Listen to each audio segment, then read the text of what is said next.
Olá! Sabe qual é o segredo de uma equipe que realmente funciona?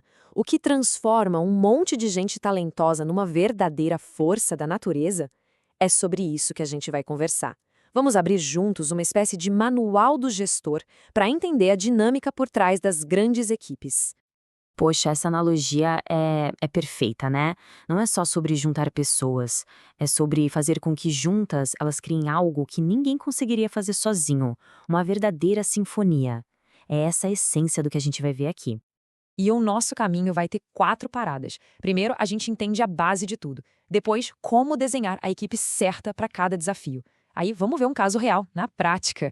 E, por fim, como fazer essa engrenagem continuar girando e melhorando sempre. Vamos nessa? Então, vamos lá, começando pelo começo. Antes de pensar em alta performance, a gente precisa ter clareza de uma coisa. Qual a diferença entre um grupo de pessoas e uma equipe de verdade? Para esse detalhe, mas faz toda a diferença. Bom, a definição de um grupo é bem direta. Pessoas que interagem, que dependem umas das outras para alguma coisa e que têm um objetivo. Por exemplo, um comitê que se reúne para trocar informações. Eles estão juntos, têm um objetivo, mas ainda falta um tempero aí. E aqui está a palavra mágica: sinergia. Uma equipe é um grupo que encontrou essa mágica. É quando o esforço de todo mundo junto cria um resultado que é muito, mas muito maior do que se a gente simplesmente somasse o trabalho de cada um. É o famoso 1 mais 1 que dá 3. Olha que legal essa comparação, deixa tudo bem claro. Num grupo, a meta é só trocar informação. Numa equipe, o foco é no desempenho do coletivo. Num grupo, cada um responde pelo seu.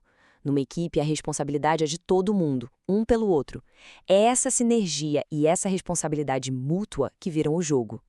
Beleza, a estrutura tá clara. Mas e as pessoas? Equipes são feitas de gente. E para montar um time forte, a gente precisa entender o que move cada pessoa que faz parte dele. O que motiva. A clássica pirâmide de Maslow ajuda a gente a ter um mapa. A gente começa pela base, as necessidades básicas. No trabalho, isso é um salário justo. Depois, a segurança, a estabilidade. Aí vem as relações, o sentimento de pertencer. Depois, o reconhecimento. E lá no topo, a chance de atingir nosso potencial máximo, de crescer. Uma boa equipe precisa olhar para todos esses degraus. Ok, com os fundamentos na mão, vamos para a parte prática. Como a gente desenha uma equipe? Porque não existe um modelo único que serve para tudo. A estrutura certa depende da missão.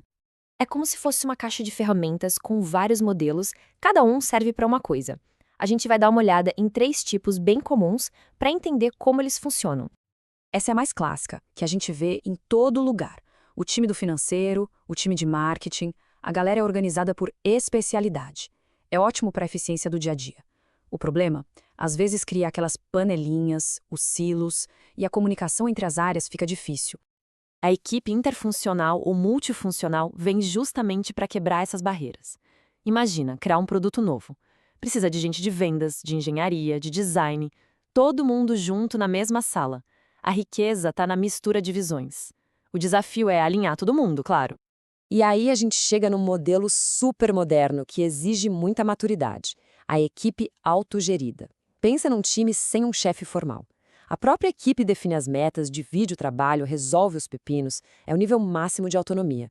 E quando funciona, nossa, o resultado é incrível. Ok, já vimos bastante teoria. Que tal ver como isso funciona no mundo real? Vamos conhecer um caso bem legal, o da indústria Alfa, que usou esses conceitos para virar o jogo no seu ambiente de trabalho. Olha só que interessante. A mudança lá não foi da noite para o dia. Foi um processo, com fases bem definidas. O supervisor antigo virou um facilitador. No começo, ele ainda segurava as pontas. Aos poucos, foi passando a bola, a responsabilidade, para a equipe. No final, o time já andava com as próprias pernas, e o papel de supervisor tradicional simplesmente sumiu. Agora, se liga nesse número: 95%. O que será que isso significa?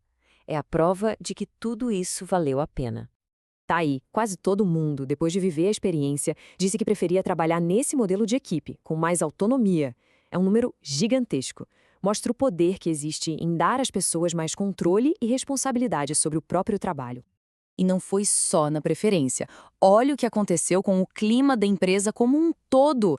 A satisfação geral deu um salto enorme, ou seja, as pessoas não estavam só produzindo de um jeito diferente, elas estavam mais felizes, mais satisfeitas no trabalho. Isso é ouro. Maravilha? A equipe está montada, está empoderada, os resultados apareceram. Acabou o trabalho? Que nada! Agora começa a fase de manter a chama acesa, de monitorar para continuar melhorando sempre. Lembra da pesquisa que mostrou o sucesso lá na indústria alfa? Então, ferramentas como essa são vitais. A pesquisa de clima é como tirar a temperatura da equipe de tempos em tempos. É um jeito de sentir o pulso, de achar pequenos problemas antes que eles virem um problemão. E esse acompanhamento precisa ter um ritmo. Não dá para conversar só uma vez por ano. Tem que ter a conversa mensal, rápida para tirar as pedras do caminho, a trimestral para olhar o mapa e ver se a rota está certa, e a anual, sim, para planejar os próximos grandes passos. É um ciclo contínuo de alinhamento. No fim das contas, o segredo é esse equilíbrio. O feedback rápido, do dia a dia, para fazer pequenos ajustes, e também os momentos mais formais, para falar de carreira, de desenvolvimento. Uma coisa alimenta a outra. É essa combinação que mantém a equipe alinhada, motivada e sempre em evolução. E para fechar, fica a reflexão. Pense aí no seu ambiente de trabalho. Ele é um lugar que forma grupos ou que cria equipes de verdade? As pessoas só trocam tarefas, cada um no seu quadrado, ou existe aquela sinergia, aquela responsabilidade mútua que faz o resultado ser maior que a soma das partes? A resposta para essa pergunta pode ser o primeiro passo de uma grande transformação.